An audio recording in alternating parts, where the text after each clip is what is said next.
Ladies and gentlemen, once again welcome to the Midterm Review 12 Malaysia Plan Kick-Off Conference. This is our third session, Advancing Sustainability. Advancing sustainability is crucial for continuous economic growth and to enhance life while protecting the environment, conserving natural resources, and ensuring planetary health. This session will discuss the Sustainable Development Goals, SDG, and the Environmental, Social and Governance, ESG principles. Focus will also be given to water sector transformation and the journey towards achieving net zero carbon. Without any further ado, we would like to invite the moderator, Mohamad Irwan Aman, Head of Sustainability Department, Sarawak Energy Berhad and Board of Director of UN Global Compact Network Malaysia and Brunei, as well as the panel members, Yang Berbahagia Emeritus Professor Dato Chemist Dr. Mazlin Mokhtar, Deputy Head of Research and Director of Ekologi Sistem Program, United Nations Sustainability Development Solutions Network Asia Headquarters, Yang Berusaha Dr. 𝘜𝘯𝘪𝘵𝘦𝘥, Climate Governance Malaysia, Yang Berusaha Dr. 𝘜𝘠𝘠𝘪𝘵𝘦𝘥, anak lelaki Kim, Timbalan Ketua Setiausaha Perkhidmatan Air dan Pembentungan Kementerian Alam Sekitar dan Air, and Puan Madu Ragunas, Sector Leader for Sustainable Development for Brunei, Malaysia, Philippines and Thailand, World Bank. And without any further ado, Encik Mohamad Irwan Aman, the stage is yours. Hello everyone. Thank you so much, MC. So I think it's for me and the panelists, I think it's quite difficult for us to keep everyone awake just after a very nice lunch just now. So I think during our briefing just now, I've been asked not to introduce or read through their background because it's quite very thick actually. It's about 5 pages each of them. So I was asked to just briefly introduce them. So I think for today's discussion, it's quite an interesting discussion in advancing sustainability.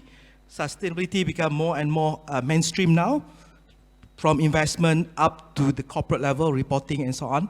So I think today we are blessed. We have all the experts with us, starting from SDG, reporting, and then net zero, and water management as well.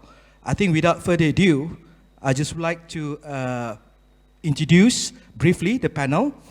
The first panel will be Yang Berbahagia Professor Emeritus, Dr. Mazlin Mokhtar. I think that's all. I think most of you know him.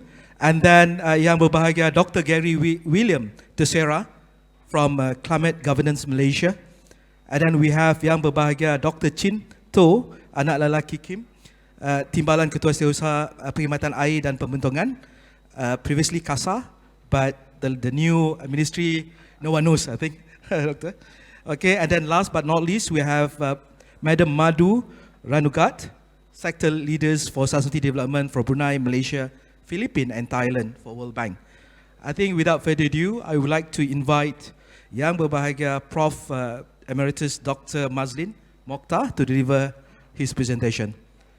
Okay, Doctor.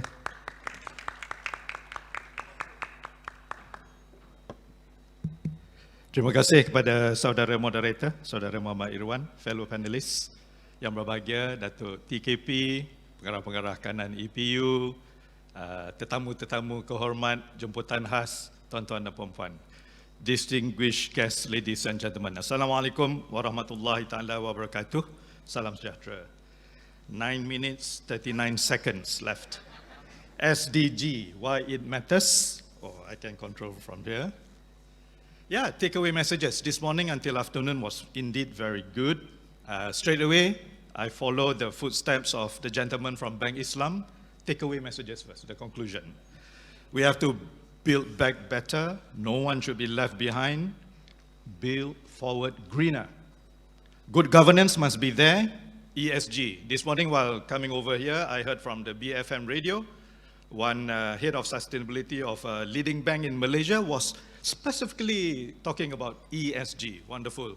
Not only for bankers, but also for employers and employee and customers. Everybody demand. Before we provide loan, you must have a good ESG rating. But anyway, while it is voluntary, all of us need to warm up to better ESG monitoring and reporting. Green economy, we heard a lot, green finance this morning, and how to keep things in a circular, everything, if possible, including wastewater and pollution. Do not discharge. Go for zero palm oil industry, zero discharge to water, zero discharge of pollutant to atmosphere, and so on. Greater safety, security, risk reduction. I just got checked out from the World Tourism Conference in Kota Kinabalu last week. Yeah, tourism, countries are opening up again. They demand, if they travel, they want better safety and security. Need to think about it, especially in terms of, we don't want to be in a big group, mass tourism, so we got to think of how, utilizing technology and so on. Plus, if they travel, they want to know, if I fall sick, what about the health services, medical services? We need to think about it. The following points, mainly coming from Professor Jeffrey Sachs, the boss of SDSN based in New York. Then they open up another office in Paris to monitor performance of countries in terms of SDGs.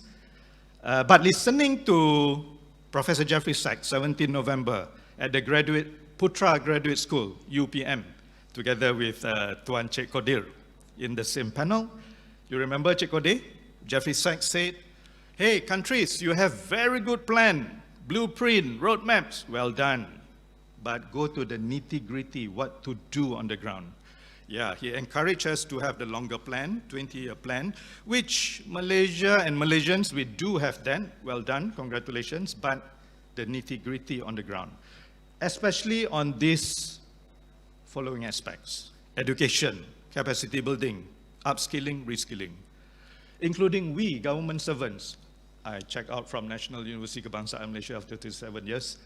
We are trained in silo, but now we had listened to many that how to bring the broader, bigger picture into our decision making. Not easy, so we need to think.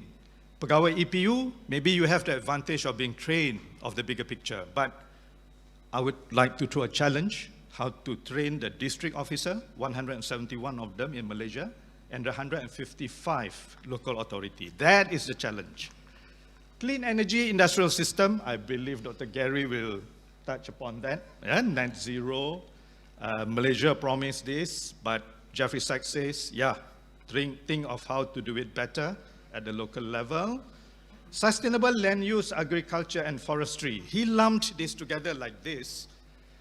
Okay, what triggered this? When President-elect Lula of Brazil was elected, one of the first things he announced to the world is he's going to encourage Brazil, Indonesia, and Congo to form the OPEC equivalent. If OPEC is about petroleum, oil and gas, but Brazil and Indonesia and Congo is going to form something about forest ecosystems, the eco-forest. This is a very interesting recommendation. And Malaysia, we do have beautiful forests, and this morning we heard from the great planner, Dr. Alias, Malaysia promised to keep 50% of that forest. And in Malaysia, over the Borneo side, we have the Heart of Borneo program. 15 years old, 2007, 3 countries declared to take care of that forest: Brunei, Indonesia, Malaysia. Looking forward to maybe World Bank also to discuss about this a little bit. But anyway, Brazil went through a difficult time. They clear forests for agriculture, for cattle ranching and all that. So Malaysia, we are also in that category, but how to balance. But in Borneo, we are looking forward to the shifting of the capital city of Indonesia from Jakarta to Nusantara. There you go. EPU, midterm review, we need to plan. We heard on the BFM radio again, I heard the ambassador of Indonesia saying the first phase of Nusantara is going to be completed 2024. So within this RMK 12. What would be the spillover effects upon Brunei and Indonesia and Malaysia, particularly Sabah and Sarawak? Lots of opportunities. We need to get ready. Forestry, we heard from this morning, 50% we promised to keep. 2 days ago, in Sabah, they hold the latest Heart of Borneo conference.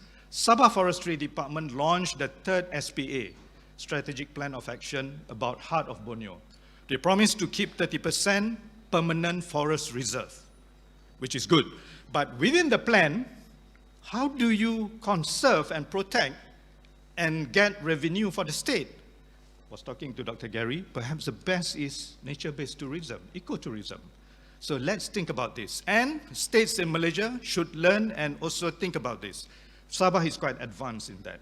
In Malaysia, we saw Dr. Alias sharing CFS, Central Forest Spine.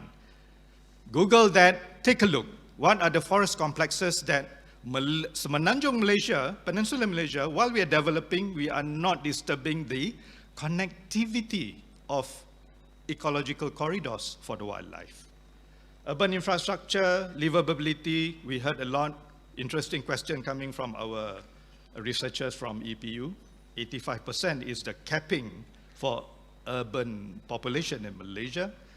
Digitalization, of course, vast opportunity here. We reckon MDEC Malaysia going to be busy and busy and busy. Monitoring and reporting and communication. This is very important. That is why ESG is up there. Communication, ladies and gentlemen, pengarah-pengarah, ketua pengarah EPU, ourselves from academia and researcher, we need to communicate this to bring it down to the district officer and the local authority. We at Malaysia, we are wonderful about blueprints and roadmaps, but at the district level, local authority level, can we help them? How we can show about the progress or shortcomings and communicate with the rakyat? How to encourage DO and local authorities to say that, hey, you are not alone, you should work on the multi-helix. Nature-based solution, we want, and of course, along the way, figure out how to generate income. Malaysia, whether we like it or not, every year, since about 6 years ago, we are among the about 163 countries being monitored on our SDG performance. 17 goals, 169 targets, about 242 indicators. Thank you to DOSM Malaysia. We have all these nice figures. When you look at this diagram, you look at the color and the arrow. A bit sad for item number 10, Malaysia did not provide information. So this is where we need to work harder. Malaysia, we are ranked 72 today. So sad. About 6 years ago, we were number 54. Every year, we go down, down, down, down to 72. We were in the top 35%. Today, we are going down into top 45%. That means we must work harder.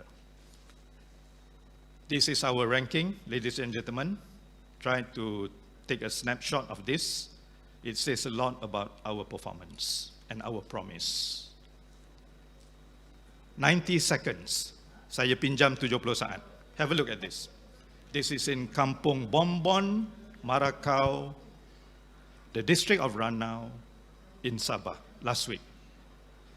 After the pandemic, community who remain unemployed, don't know what to do. Sabah is well known for the Tagal system.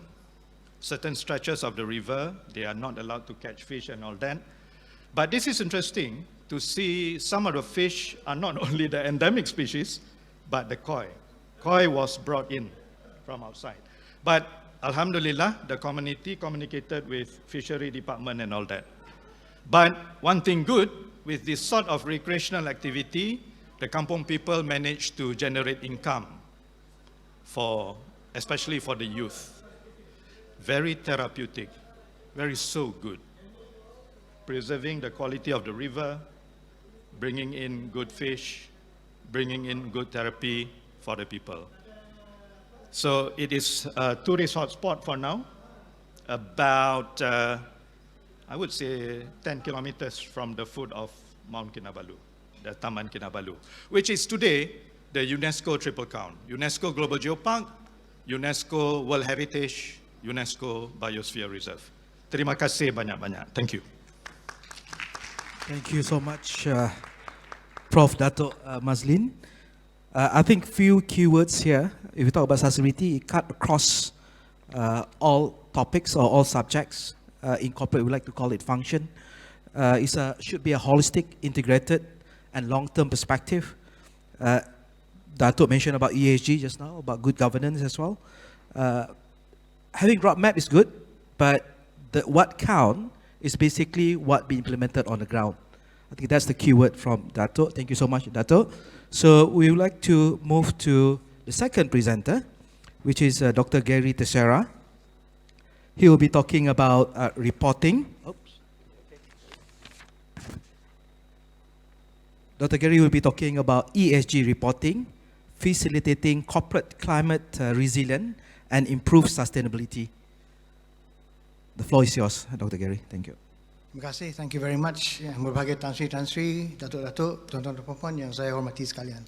Distinguished guests, ladies and gentlemen, talking today about how ESG is helping to facilitate corporate climate resilience. Prof. Dato has already mentioned working with the private sector and with the government sector and different levels of government can be daunting, particularly with the details. But since my retirement a couple of years ago, I've been working with the private sector, and the private sector is all about details.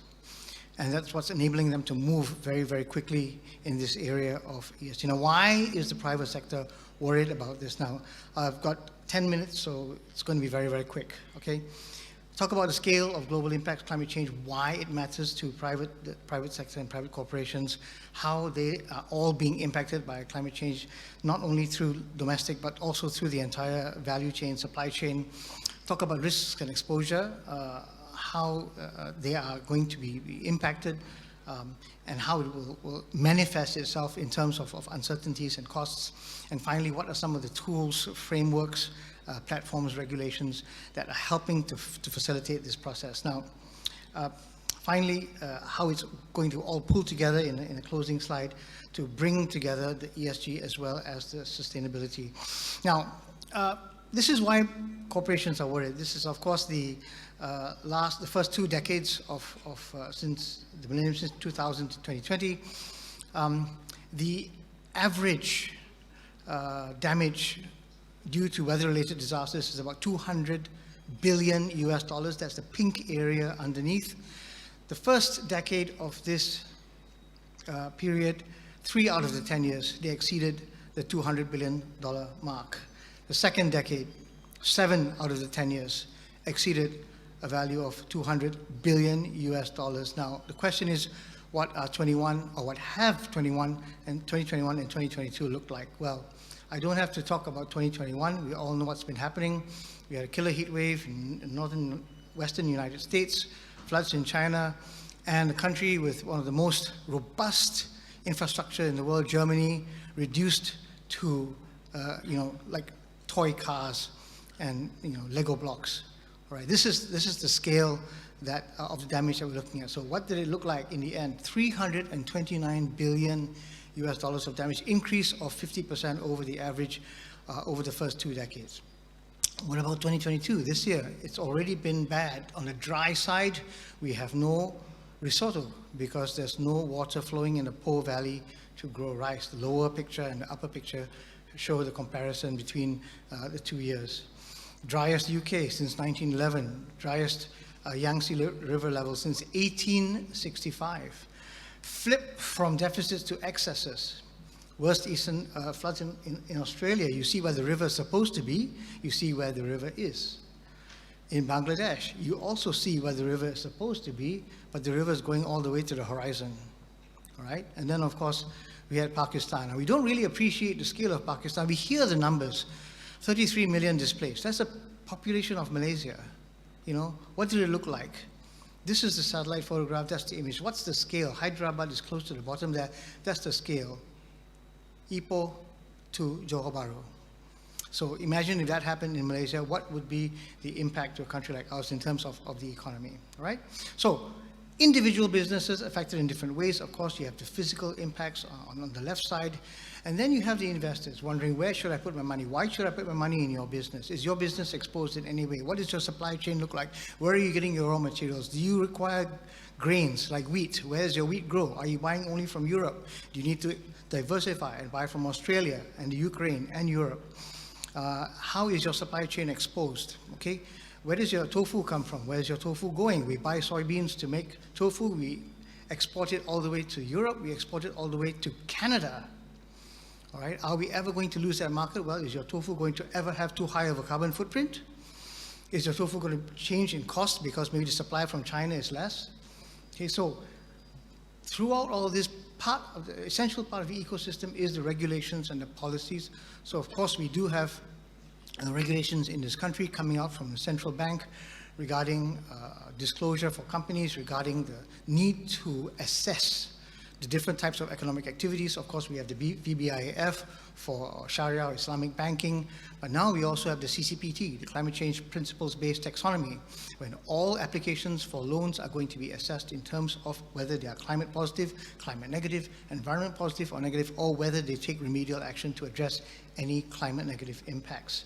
And then, of course, we are hoping, we are testing, we are trying all the new technologies coming out, trying to find ones that can help us to make this transition to a greener and low carbon economy. Finally, at the very top, we have our customers who are, as we know, they're not only becoming very informed customers, they're also becoming very informed employees, not wanting to work for corporations unless they see some kind of improvement of certain. I got this from the World Bank. Kudos to the World Bank. Ties all these things together.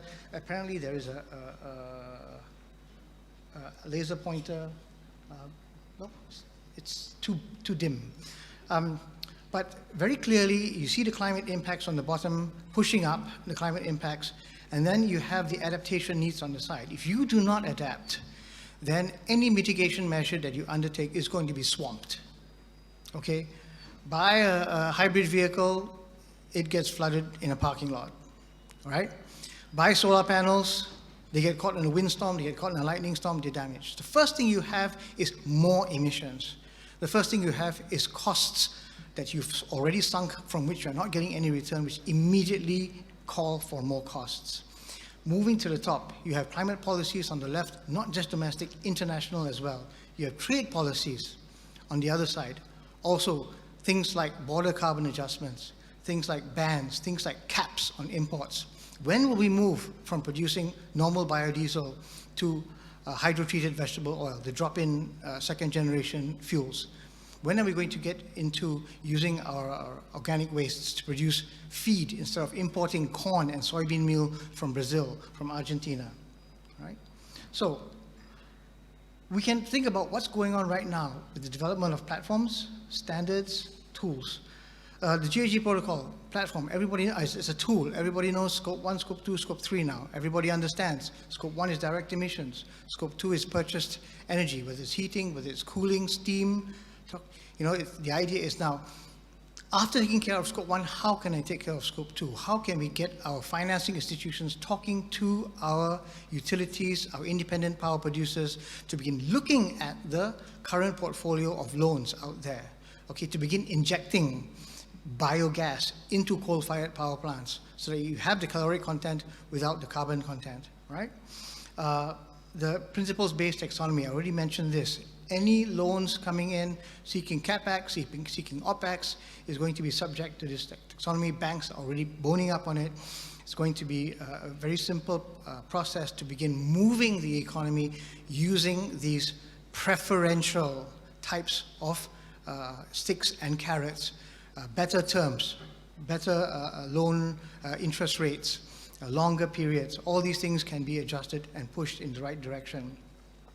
We now have the TCFD, which is an expansion, as it were, of the CCPT, which actually does talk about the 4 pillars, does talk about governance, strategy, risk management, and then finally gets down to the details that Prof. Dato talked about, the metrics and the targets, and how, from a strategic standpoint, corporate entities are going to address climate risk and achieve their targets.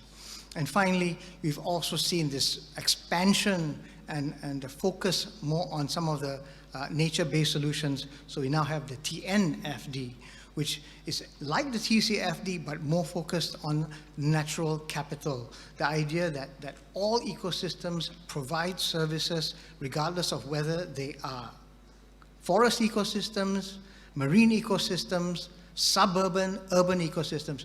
even urban ecosystems provide ecosystem services. They are still a water catchment.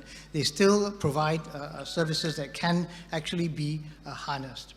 And this is my final slide. No, this is not my final slide. This is the penultimate slide. The climate risk management scenario analysis, what I call TCFD plus or super TCFD. If you look, the governance is there, the strategy is there, risk management is there, and finally targets is embroiled in the disclosure and scenario analysis. You can see how all the pieces fit together and result in a very, very comprehensive type of reporting scheme that will move you closer to here. And this is where you want to be. Reporting on all your environmental issues that your company is involved in, going over all the social, making sure that things like minimum wages, things like education, childcare, and all that are handled, and tying all these together with governance. All right, and when you have all these, you will be able to see very clearly how all of them link back to the SDGs. Thank you very much. Thank you so much, Dr. Guri. The keywords here is basically talking about reporting, ESG reporting, and how reporting facilitate climate resilience. Dr. Gary also touched about adaptation, how important is adaptation, proper reporting, having a proper structure using TCFD, for example, to have a proper scenario analysis, and then proper strategy in place, and then proper plan to be executed. I think this is for corporate. All this requirement is already embedded, especially for public listed company. I think in terms of scope 1, scope 2, scope 3, as of now, from our own at UNGC Global Compact, the adoptions is still quite low at this moment for corporates. I think this will be discussed after the session. Just take that point so that you can ask Dr. Gary on that. Okay, we move to the next presenter, which is Dr. Chin Tho Anak Kim. So the floor is yours, Doctor. Yang bahagia, Dato, tuan-tuan dan puan-puan, terima kasih, moderator. This morning we had a briefing to the new minister, ex-CASA, and I would like to share quite a bit of statistics with you, right? And perhaps some of the achievements until October this year with regard to the goal under 12 national plans, service and supply services, some challenges that we are going to address and a way forward. Just to put things into perspective, when we talk about water sector, it can be broken down into 3 aspects: water resources, water supply and services, and sewage services. Here, I'm not going to talk about flood mitigations, even though that has been one of the major focus of the ministry. I will focus more on the last 2, water supply and sewage services. In the chapter 9 of the 12 national plans, it has been clearly stated that we would like to transform the water sector into a sector that is viable, sustainable, and bankable. The keyword is bankable. As you could recall that, right, the challenge that we have, how we could turn the projects under JPS, DIG, into a bankable project initiative. 100% of the JPS projects is under government grant. And we have just gotten 15 billion under off budget for the next 8 years to make sure you and I are safe from flood risk. That's the challenge. And if we were to look at the goals under the 12 national plans, right, except for NRW, we are quite there towards 12 national plans. Only NRW targets is 20%. We are now 36%. Here is higher. Is not good, I would say. The target that we want to put forward to EPU under the midterm review would be to reduce further at least 3%. A year we could address lower is only 1% a year. That's a maximum. If you can see from the slides, right? 36% as of now. And even if you have $1 billion budget, how much that we could do to bring down? This is the challenge to us. And for the year 2022, the loss to water companies is in the range of 2 billion ringgit due to NRW. The second issue that we have, we use too much water in Malaysia. 261 liters a day. And after this conference today, if you were to go back to your home, please check your water pipes, whether it's leaks or not. 261 liters a day. Singapore is about 140, it's 150. But of course, we can't compare with the Europes, right? Our targets under the 12 Malaysia plan is 180. Looking at the rate now, I think it's quite tall order for us to achieve 180. 200 is also tall order, I would say. You and I could do a play here. Next time, if you want to change your washing machines, look for the one that with 3 stars, approved by SPAN. It's most efficient machine that we have in the market. 3 stars, not 5 stars. 5 stars is energy. Next one, quality. We have states that fail all the 5 parameters. Kelantan, Perlis. Perlis is 0/5, Kelantan is 1/5. Why? And those who are from Kelantan, they know very well what are the issues in Kelantan. Right? It's coming out like a copy O. This goes back to investment that we need to make in Kelantan. It's a challenge for us to come up with a bankable business model. And as you know, under the WST 2040, we have proposed 6 innovative water financings to address, among others, water quality issues. Look at the tariff that that we have. The subsidy is about 40 cents. This is only talking about the OPEX that you and I got to pay.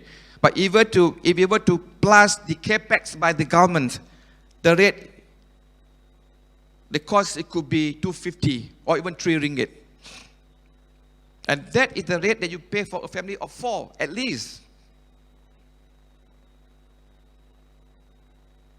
This is a challenge that we have, and we are looking into many forms of concession that we could look into again, right?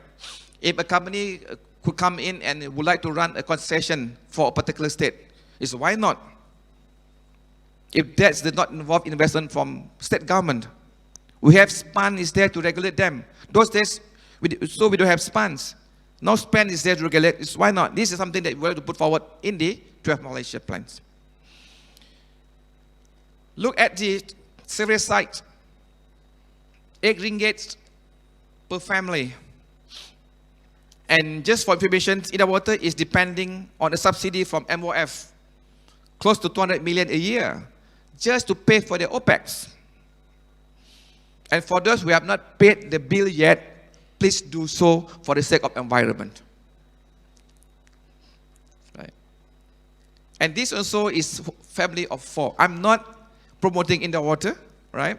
I'm promoting environment, right? Look into that, right?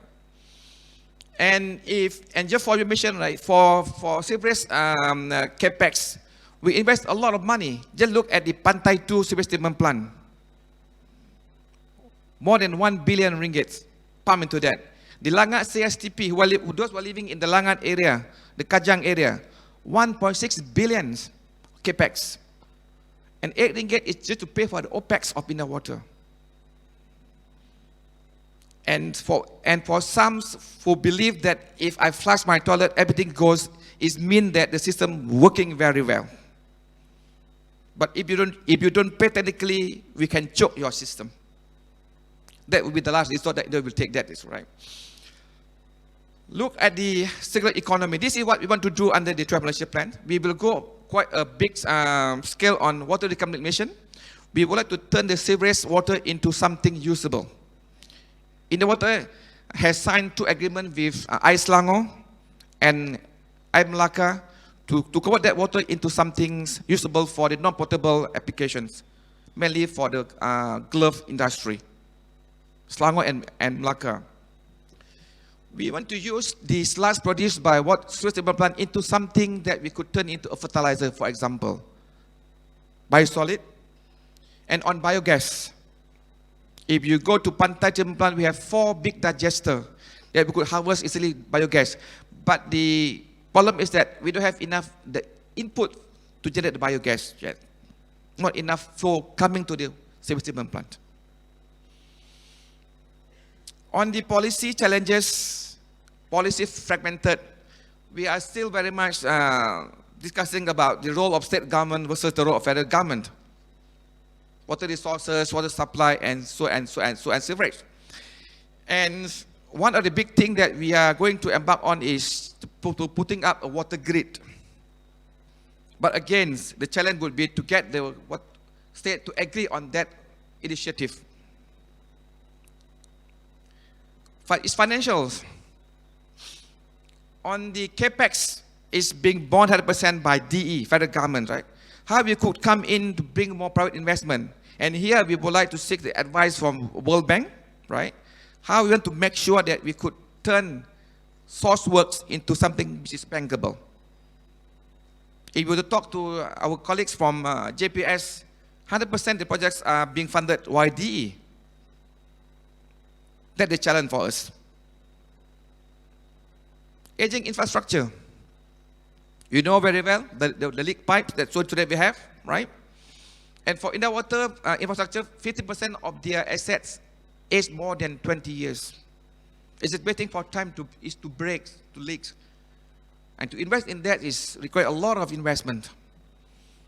And with the rate that you pay now, 8 ringgit, so we can't cover all the costs. We need to look into some things, viable option, including raising a tariff a bit. And this is something that we'd like to get all of you attention or cooperation, right? To communicate that we need a good business model to make sure that you and I will enjoy a better water supply and quality services. Water is operators. Some operators like in Kelantan Police, right? They are still very much working as a government department. We need to change that culture into a business entity. Technology. We are facing difficulty in getting data, especially from Sabah, Sarawak, to report for SDG. We need to invest in IR 4.0, AI, so on and so forth. That requires a lot of money. And here, I think we would like to thank EPU for giving us 15 billion for us to develop a data center under the 12 Malaysia plans. And we're confident that next year we should be able to have that data up and running for us. And just to conclude, WST would be the baby of the new ministry, right? We have given a very heavy task to realize this dream, and we are going to put up a strong team to realize this, and hopefully by Q1 we are going to have a first meeting on it. And just to go the summary, this is what we want to achieve in a nutshell: water security in terms of both quality and quantity, holistic water management covering all the 3 sectors, and we want to make sure that water is being used efficiently among the sectors, and lastly about the tariff management. Thank you very much. Thank you so much, Dr. Chin. So I think the keyword again, what we hear from Dr. Chin is basically having a holistic way forward, and then having policies in place so that we're able to address all this inefficiency in water sectors. Thank you so much, Doctor. One point that question come to my mind, whether I paid my municipal fees tariff or not. Yeah. So about sustainability tariff as well. I think moving forward, thank you, Doctor. We move to Madam Madhu Raghunath. She will be talking about better alignment toward net zero carbon. We have heard about SDG, we have heard about ESG reporting, and then on the water sector transformation, now we have Madhu Raghunath to talk about all these are basically going toward net zero carbon. Thank you. Okay. Thank you so much. Good afternoon, distinguished guests, ladies and gentlemen. So before I get started, I'm going to take a poll in this room. How many of you think that Malaysia will reach net zero by 2050? Can I see a show of hands? Wow, just look at the room and look at the optimism in this room. So, so I'm going to actually make a case today to say why sustainability really matters for Malaysia and why it should be everyone's business to think about climate and sustainability. So of course, my starting point is that Malaysia is at a crossroad. Sustainability is not just about environment. There is a huge economic case to be made on sustainability because climate and ESG are now becoming central to businesses, as we heard from Gary. And of course, sustainability also helps people because it also brings better jobs and opportunities for people. Just to give you an example, over the past decade, the World Bank has been working with the government of Thailand and private sector in basically bringing in new technologies for ozone-depleting substances and climate technologies. And I have to say that whole engagement has led to a total emission reduction of 38 million tons of carbon dioxide. For those of you to translate it into real life, it's basically 8 million passenger cars off the road or shutting down 10 coal-fired plants. And what it also led was these change in technologies also helped their refrigeration and their air conditioning industry. And today, Thailand is like the second largest manufacturer of air conditioners in the world, manufacturing close to 16 million units with this new technology. So just to say that if you can make transformation in key sectors, it can have a win-win solution for the economy and for the country.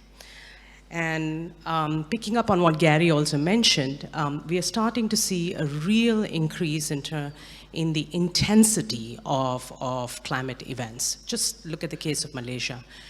Between 2014 and 2021, just flooding events itself, their intensity has increased. Just in terms of losses from 700 billion to 1.46 billion. The number of people and businesses are also getting affected much more. And of course, it also has a huge impact on people and their economic livelihoods.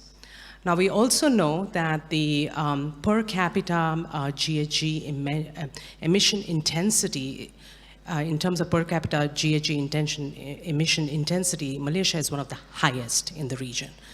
And here, the big culprit in the room is the energy use. If Malaysia can really make a big difference in the way it actually uses and optimizes its energy use, you can definitely see it can make a huge impact on the overall economic, but also its own climate impact over the world. And of course, we also heard from our chief planner this morning, I like the word chief planner this morning, that with growing urbanization, cities are also going to become extremely important. If 80% of your population is living in cities, that's where the opportunities lie to basically make those real impact in terms of climate. Now, of course, we see this in a lot of developed countries. I bring here an example of UK. Just in a matter of 35 years, they were able to bring down their carbon emissions intensity, as you can see from the graph, but it also led to an economic growth. And this is because they actually shifted from very heavy intensive carbon industries to service industries. They brought in market-based pricing, as my colleague from CASA was saying, that it's important to bring in market-based pricing for services so that you can use resources properly, but also encouraging the use of renewables and, of course, changes in consumer behavior. Now, what's really good to note is that Malaysia does have a really good ambition in terms of its climate impact. And as a few of you attested, you can still reach net zero. But of course, in order to reach that, and in order to also reach that higher income status, there are still a few things that we believe needs to be done. The first area that is quite important is building a shared goal and a national platform for engagement with stakeholders. So this is not just a business for the public sector, but we also see that this is a very important business also to have partnerships with the private sector, with people, but also in Malaysia with the local governments and states. Without that in place and without having a shared goal, it's going to become very difficult for Malaysia to reach and achieve that goal. So what would it take to really reach that pathway? Here we have 3 areas that we believe are going to be quite important. One is to have a strategic and integrated policy making for new economic drivers. Second area is better engagement, and as I just said, involve communication and capacity building. And then the third area is having better alignment of policies, incentives, and of course, the fiscal relations. Now, in terms of strategic and integrated policy making, we definitely see that there are 2 or 3 areas where if Malaysia concentrates its efforts, it can really lead to really positive impacts. The first area is related to public transportation. As an urban planner, for me, it's kind of is very interesting. I'll come to my next slide, which will talk on transportation. I feel that the public transportation system here really could be integrated further, especially with a focus on last mile connectivity. The other things which are pretty relatively within the remit of public and private sector is retrofitting buildings. As I said, energy is a big culprit in the room, so therefore using less energy is going to become really important, and bringing in demand side energy efficiency measures. The third thing is, of course, developing more on the renewable energy side, and of course, modernizing the agricultural sector for reducing the GHG emissions. And of course, de-emphasizing high energy intensive industries that have a big carbon footprint, and of course, reducing environmental damage. Now, I spoke a bit about the sustainable energy part. Now, it's quite interesting. When I was doing research on Malaysia and its renewable energy targets, it's like Malaysia, of course, has recently adopted new renewable energy targets for 2025 and 2035. But what's really interesting that it's way below the aspirational objectives of ASEAN. So definitely that's something the 12th Malaysia plan can look at, is how can you make it much more aspirational to really help you reach that goal of net zero. And here, there is also a need for policies that actually really clearly identify the sectoral apportionment of decarbonization, right? So which industries, which sectors, which types of industries, because right now there's a blanket approach to all the industries, and that hurts a lot of small and medium enterprises. So it's very important to kind of identify which industry you want to target, like say, there are big industries like Petronas and TNB who already have net zero targets, but focus on those because they can really make a big difference towards the net zero objective. The other area is also shifting Malaysia's climate mitigation policy towards a more heavier reliance on energy taxation. Now, energy taxation definitely will bring you benefits because it'll help you in some ways, help you get that additional resources, but it'll also help you from a development perspective by reducing air pollution, air quality, and other measures. And of course, the other area that is also quite critical, which my fellow speakers also highlighted, is have a very clear guideline for tagging climate sector, climate smart, or climate relevant public sector activities, because this would be very important to look at in terms of monitoring and evaluation of climate action. Now, in terms of sustainable transport, you all live in KL, and you all know that we have the highest rate of vehicle ownership here in this metropolitan areas. And of course, the biggest challenge that we see is the last mile connectivity, as I was mentioning, but also there are some very soft policies that you can bring in place, like increasing parking charges, bringing in congestion pricing. There are a lot of behavioral impacts that you can bring in besides investing. In fact, the allocations in RMK 10 and 11 have actually doubled for public infrastructure, but what you don't see is this integrated approach to mass transit. And then the third area, which I think is also quite critical, is to have a real clear pathway for mitigation and adaptation for cities. These are low-hanging fruits. They just require enforcement. They don't require a lot of resources, but they require proper enforcement, planning, and also coordination between various agencies. And of course, one of the areas that we see, which is quite starkly missing in some of the climate policies in Malaysia, is the lack of a national adaptation plan. We know that total public climate expenditures accounts for 0.2% of the GDP, And it's pretty comparable to other countries, but that particular expenditure is very heavily focused on mitigation. And my plea is to have a more focus on adaptation, because adaptation is going to become very important for Malaysia. And last but not the least, what does it take? It's very important to have very clear platforms, messaging, and also leveraging the private sector interests, because there are trillions of dollars in the private sector that can be leveraged, and that comes in through proper signaling and policy making. And of course, last but not the least, I think it's very important to have one policy for sustainability with clear mandates across ministries, agencies, and subnational governments. And here we have some ideas in terms of incentives and looking at subsidies, but also carbon pricing. And also, how can you get in more tax incentives in areas like green technology adaptation? So with this, I truly believe that Malaysia can get to the pathway of net zero, but it will take the whole village to basically bring this to the finish line. Thank you. Thank you so much, Madhu. I think the key points highlighted by Madhu, basically the culprit for the high emission intensity for Malaysia will be our energy usage.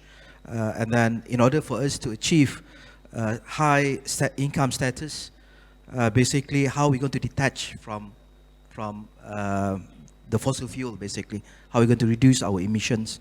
The importance of having strategy and integrated policies, so that we have a very clear direction in moving forward. We also need to focus on certain industries if we really want to see the impacts, role of taxation and so on. I think, thank you so much to all the panelists. I think we open the question, open for Q&A. All right, either we start off with question from the floor, or we can go through the Slido.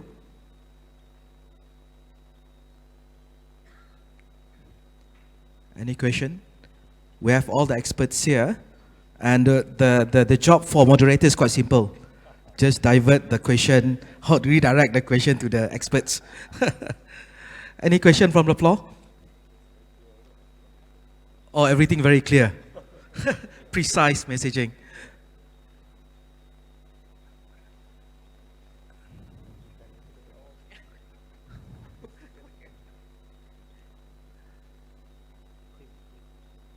Or the topic is so huge that I need time to digest it. Yeah. Slido. Any question from Slido? Hello, yeah. Okay, hi. all right. Thank you. Okay. Hi, I'm Rahma Othman from APPGM SDG. Actually, I'm just going to echo the question that Prof. Mazlin threw earlier in his presentation. I just thought it would be great if you can just share your opinion or your views on this. Prof. Mazlin, we are so high up here in Putrajaya with good policies and strategies, but the concern has always been at the execution level. We know well enough that the connector or the bridge for the rakyat at the grassroots level is actually those stakeholders, i.e. the 171 DOs and 151 local authorities. And if these people are not well informed because of so many factors, including the federal-state relationship, for instance. So how best do we actually approach this and for us to actually move forward with SDG? Thank you. Thank you. Thank you so much. This question has been playing in my mind for several months, several years. I've been involved in this sort of research for a long time. So I believe the way we should do it, I think, with the spirit of the new government coming in, beautiful policies. We saw our chief planner show all the beautiful documents, how to bring it down. So we have to bring it down to the level of the chief minister and Menteri Besar. And this is where the key word is education capacity building there. We know that pegawai takbir and diplomatic, our diplomatic officers, administrative officers, we are trained at Intan. But just wondering, what about our state civil service? So some of the DOs come from the PTD line, some are from the state civil service, and also are the leaders of the local authority. So when I interviewed some of the very senior district officer, Mazlin, please approach the Chief Minister office. Under Chief Minister or Menteri Besar, there would be a training center for civil service. So the number one government servant in the state is the State Secretary. Congratulations to Dato Yang Berbahagia Dato Nur Azmi Dirun, the current Director General of EPU. He was a former State Secretary of Selangor. So I met him a few weeks ago. Dato, if you can convene a meeting of all the state secretaries in Malaysia, that would be good. So once the number one government servant get it, he will instruct. Of course, whenever you provide training and all this, you need the state financial officer to be there. And in each state, we believe there is SEPU, State Economic Planning Unit. There you go, ladies and gentlemen. You know already how to do it. So senior DDG, senior directors of EPU, if Dato Nur Azmi Dirun can convene that would be wonderful. Once we have done the training, we need to tailor-made for top officers, middle level, low government officer, because in a developing country, we citizens, we look up to the local leaders. So district officer and local authority, please don't feel overburdened. One thing is, you need to exercise the multiple helix. Who is nearest to you? I'm sure in every district, every state now, you can look at the nearest university, the academia, the researcher to help you. Experts from the business and private sector, NGOs, they are there. But again, it comes back to training. Even we, all of us are trained in silo. And most of us, we self-train ourselves to know of the bigger picture. So let's think of how to train better. I think that's the answer. And encourage them to know that they are not alone. They should become the catalyst and bring all the experts around them, coming from the various sectors. Thank you. Thank you, Dato. I think we have two questions from Slido to Dr. Chin.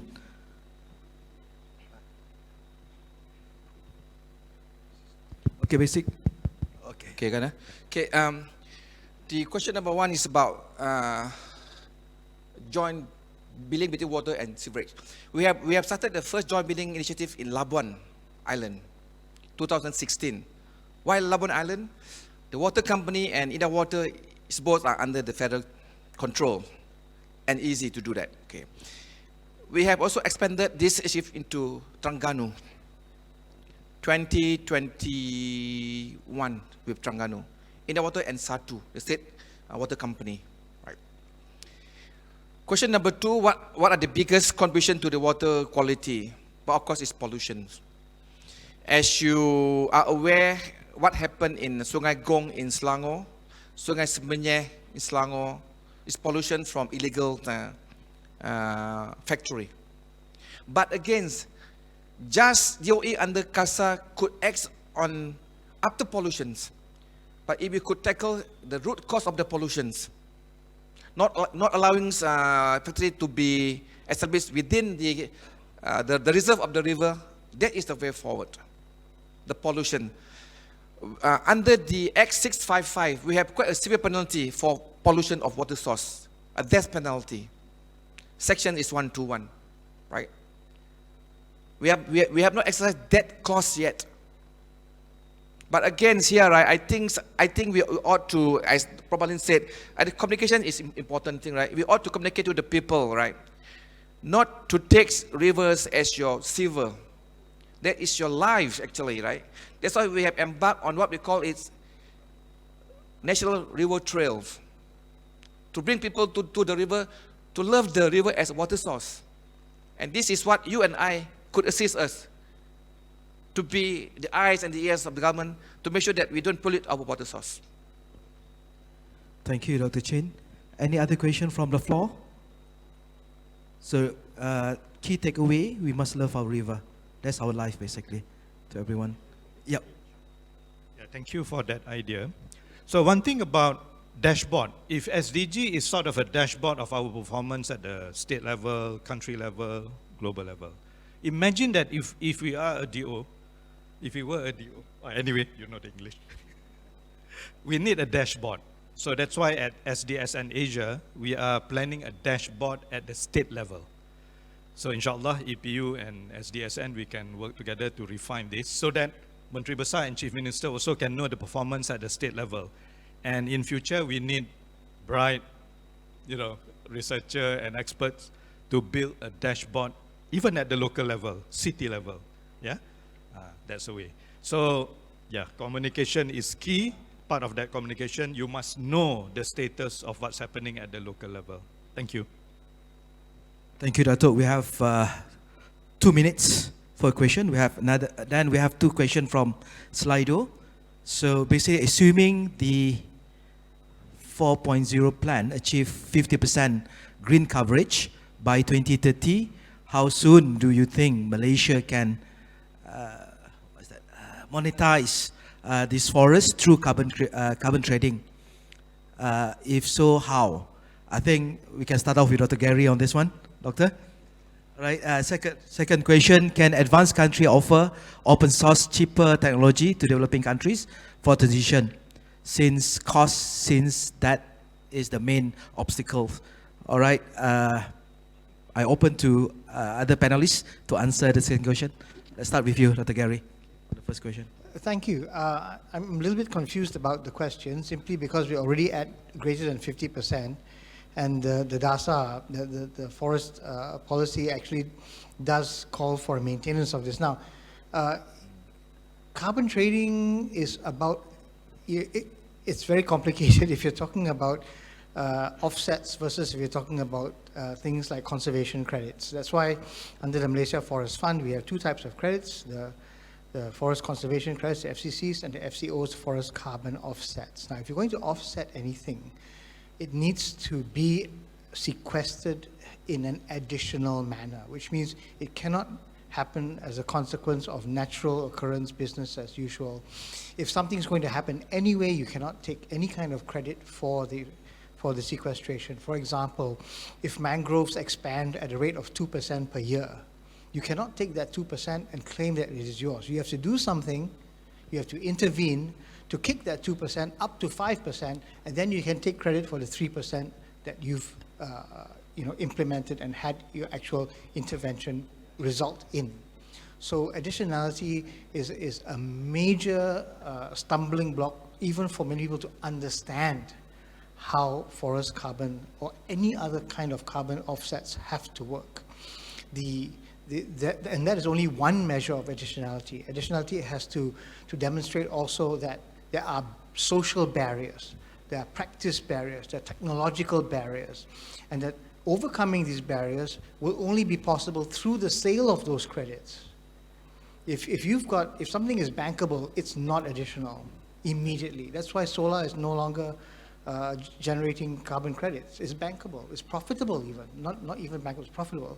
So as long as something is either going to happen if you do nothing, or it's something that can be financed readily, commercially, it's not going to be able to be monetized in terms of carbon credits. Thank you. Yeah, thank you, Doctor. I think carbon trading itself is quite a big topic, where the additionality issue is the main one, how to prove additionality. And by the way, this Friday, Bursa will launch the voluntary carbon markets. Okay, I think that's part of carbon trading and so on. I think for this session, we already end our time allocated to us. For whoever have question, you can approach the panelists and during break after this and pose your question to them. Again, we would like to thank the organizer for inviting us to share our thought in this one, especially the panelists, not the moderator. Thank you so much. All right, everyone. Thank you, Encik Mohamad, Irwan, Aman, and all panelists for the insightful session. Once again, thank you, everyone. Now we'll invite all of you to return to your seats.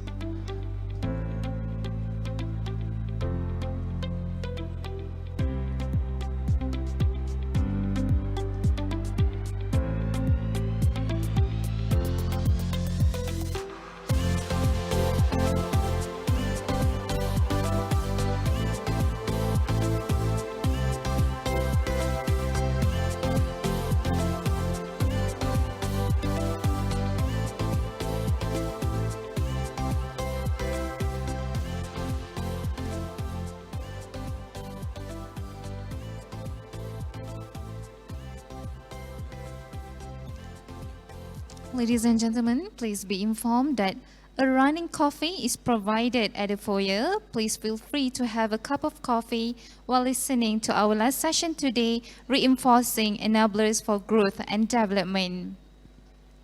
This session will discuss on